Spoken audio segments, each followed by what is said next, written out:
Ce programme est déconseillé aux moins de 12 ans.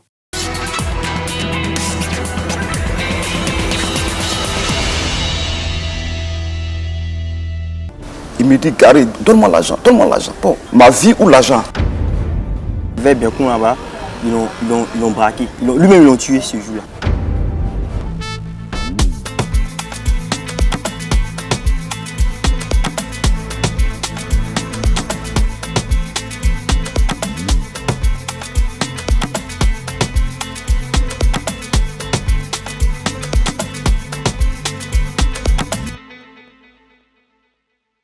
La saison de la traite du cacao pour les planteurs, c'est le temps de la récolte, celui où les liasses de billets circulent, où les fortunes changent de main. Mais c'est aussi la saison que guettent les prédateurs. Inza ne le savait pas encore, mais ce matin-là, en prenant la route avec une cargaison de 140 millions de francs CFA, il roulait tout droit vers un traquenard soigneusement préparé. Des braqueurs avaient étudié sa trajectoire. Sur la route, les pneus explosent, les canons se braquent et face à la mort, l'argent ne pèse plus grand-chose. Ce qui devrait être une simple mission de convoyage a failli se terminer en tragédie. Mais les bandits avaient oublié un détail important, les caméras de surveillance et derrière elles, les policiers. Grâce à ces images, la police a remonté la piste jusqu'au coupable.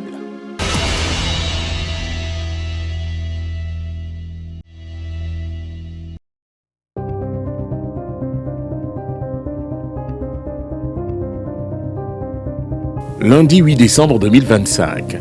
La chaleur lourde de Mans pèse sur les épaules d'Inza Kamagaté. Dans cette région de la Côte d'Ivoire, la période de traite du cacao bat son plein.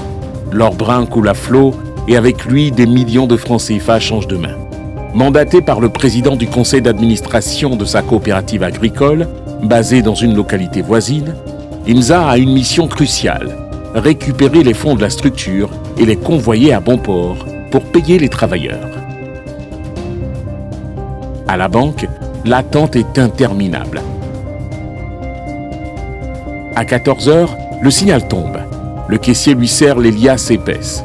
En sortant de l'établissement, une boule d'angoisse lui noue l'estomac. Les présidents de coopératives étaient souvent victimes de braquages. Et généralement, ces braquages interviennent au sortir des banques. Lorsqu'ils vont faire des retraits, c'est en ce moment que ces bandes armées, qui ont certainement, sans nul doute, des indices, donnent leur position et ils sont suivis. Et ensuite, ils sont pris à partie par ces braqueurs qui les attaquent. Inza démarre. Il s'arrête un bref instant à la station de Zélé pour un coup de frein.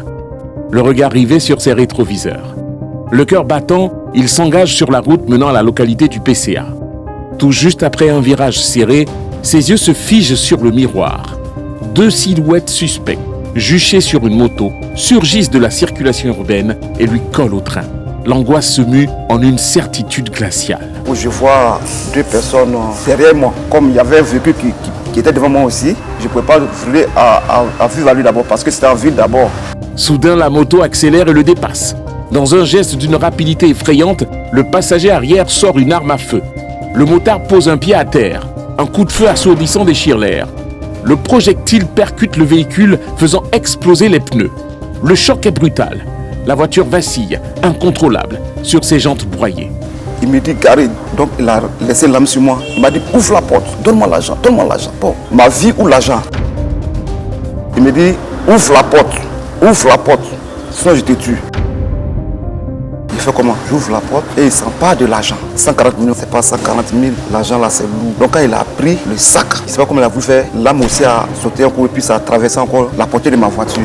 Père de 9 enfants, une pensée terrifiante lui traverse l'esprit. Je voyais déjà la mort. Père de 9 enfants, tu allais les orphelins. Voilà, c'était pas du tout facile. Depuis son lieu de travail, Doulaye Dieudonné Trésor assiste à la scène, paralysé par l'effroi. Nous, on a entendu les coups de feu, ça nous a vraiment étonnés. En même temps, on a eu peur, mais la curiosité a fait qu'on est venu jeter un coup d'œil. Même pour faire monter l'argent, c'était vraiment difficile. Parce qu'ils étaient un peu pressés. La moto refusait de démarrer catégoriquement. Donc c'est vraiment le monsieur en question qui s'est échappé. Il court jusqu'à la brigade de gendarmerie qui le conduit vers la brigade de recherche et d'intervention de Mans. Il est 15h10, ce lundi 8 décembre 2025. la BRI de Mans active ses réseaux. Une semaine plus tard, un premier suspect tombe. Mamadi, alias Ahmed. Interpellé à Mans, il nie avoir touché l'argent. Les interrogatoires serrés de la police font voler ses dénégations en éclats. C'est lui qui a logé le commando. C'est lui qui a financé l'achat de la moto. Il livre deux noms. Moussa dit le gros et Abdoulaye Diablo. Tous les deux sont burkinabés. Mercredi 17 décembre 2025, 12h. Deux équipes de la BRI débarquent à Lakota sur ordre du procureur Kwa Herman. En 3 heures de fouilles méthodiques, ils surprennent Moussa le Gros en pleine sieste dans une cour commune du quartier Habitat. C'est le tireur à Kalachnikov que vous voyez sur les images. Il a tout avoué. Il dit avoir été recruté le 5 décembre par Ablo pour un travail à Mans, recevant 30 000 francs pour son transport.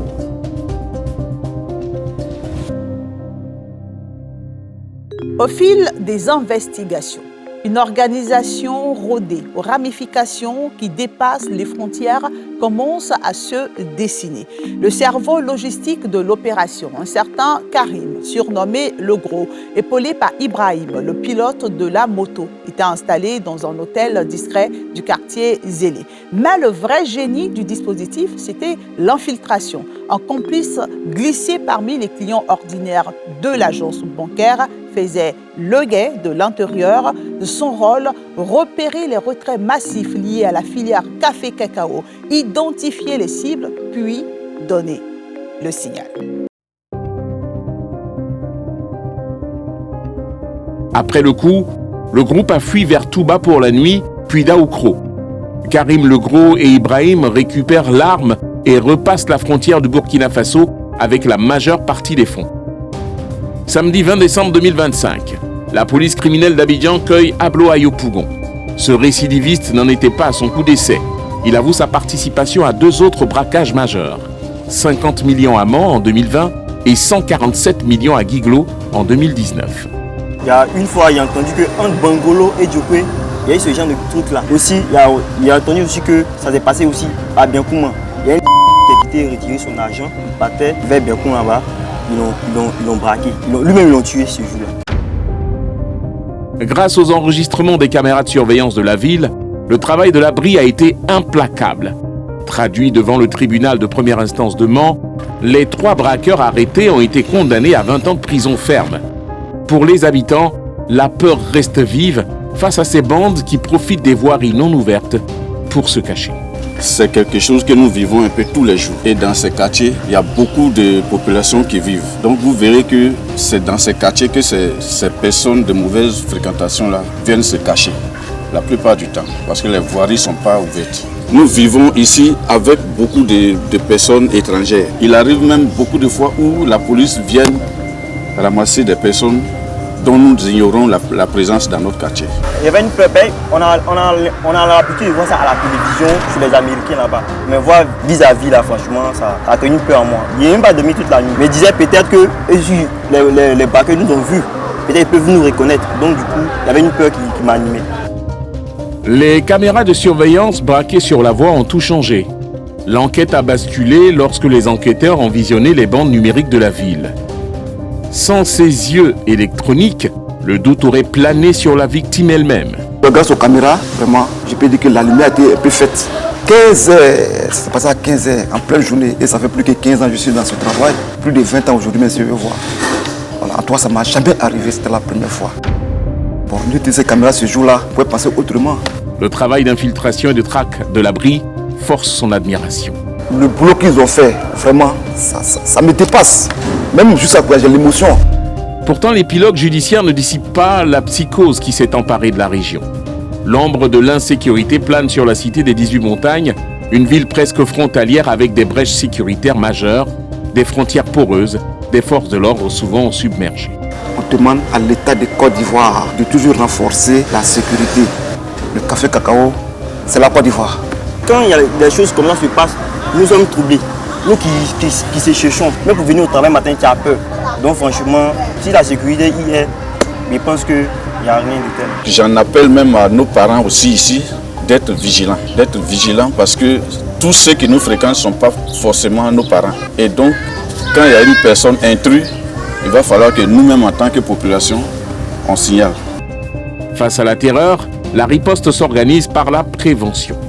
La police mène des séances de travail d'urgence avec les opérateurs économiques pour briser le mode opératoire des braqueurs. La police ayant découvert ces différentes stratégies a eu des séances de travail avec certains opérateurs économiques pour leur expliquer. Voir avec les agences de transport de fonds pour que ces structures-là puissent transporter leurs fonds au lieu qu'eux-mêmes partent en banque, faire des retraits en espèces pour transporter, c'est très risqué. Voilà, donc ce qui a fait qu'aujourd'hui certains opérateurs économiques respectent ce principe-là et ça fait que ça a un peu diminué. Pour Enza Kamagaté, la leçon est apprise dans le sang et la peur. Mais avec le temps, je sais que c'est pas ça, ça va terminer. Tu as une importante somme, tu vas voir la gendarmerie bien l'abri. Bon, ils vous escortent. Je sais que ça sera la meilleure des solutions. La filière de l'or brun doit réapprendre à vivre sous haute protection.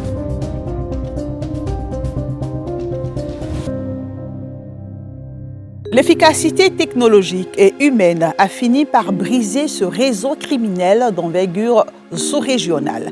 Les 3 braqueurs ont été condamnés à 20 ans de prison ferme par le tribunal de première instance de Mans. Seulement 7 millions de francs CFA ont été récupérés sur les 140 millions volés selon des sources policières. Bonsoir.